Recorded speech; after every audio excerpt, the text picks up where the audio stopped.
తమిళనాడు. ఈ రాష్ట్రంలో ఉన్న టెంపుల్స్ మనం ఇంకా ఏ రాష్ట్రంలోనూ చూడలేవేమో.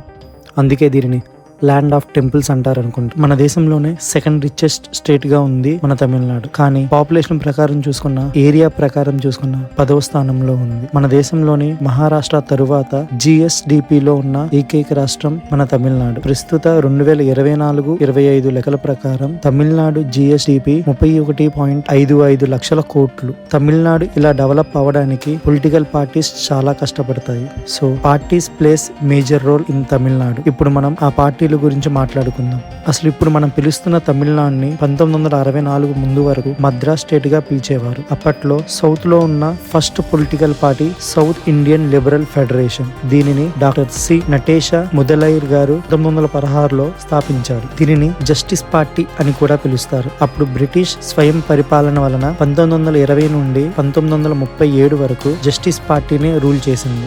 మధ్యలో 3 సంవత్సరాల 327 రోజులు ఒక ఇండిపెండెంట్ అయిన పి సుబ్బరాయన్ గారు సీఎం గా ఉన్నారు. ఆ తరువాత 1937 నుండి 1939 వరకు INC Indian national Congress party ruling లో ఉంది. ఆ తరువాత 6 సంవత్సరాలు గవర్నర్ పాలన కొనసాగింది.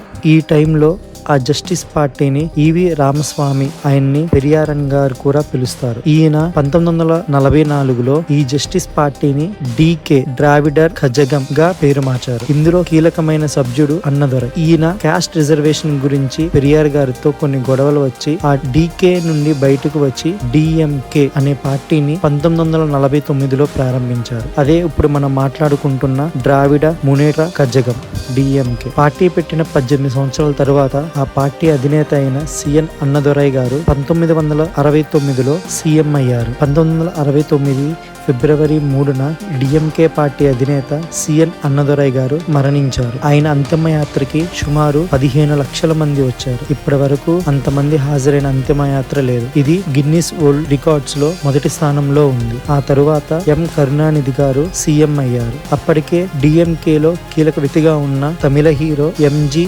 రామచంద్రన్ MGR గా పిలువబడే ఆయన కొన్ని విభేదాలు వచ్చి DMK పార్టీ నుండి బయటకు వచ్చి ఆల్ ఇండియా అన్న ద్రావిడ మునేట్ర కజగం AIADMK అనే పార్టీని పెట్టారు.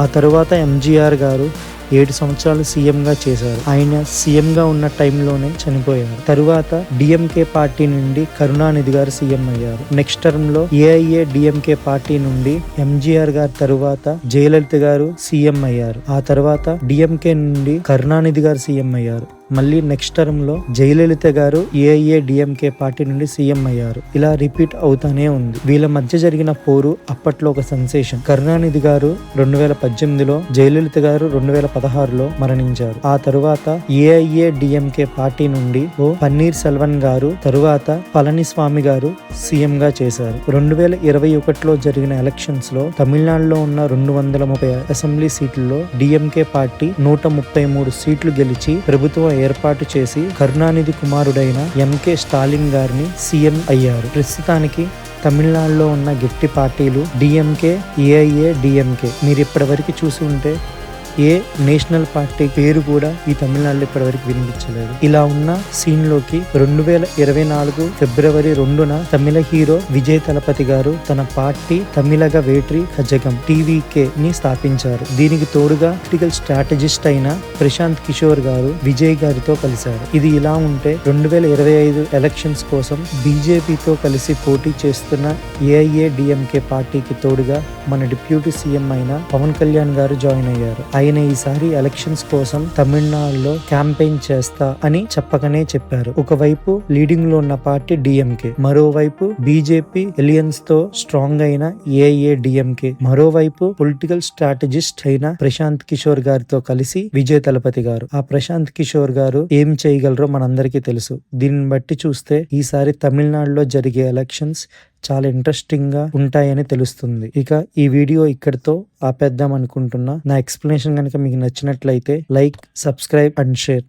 ఇట్లు మీ RS సైనింగ్ ఆఫ్.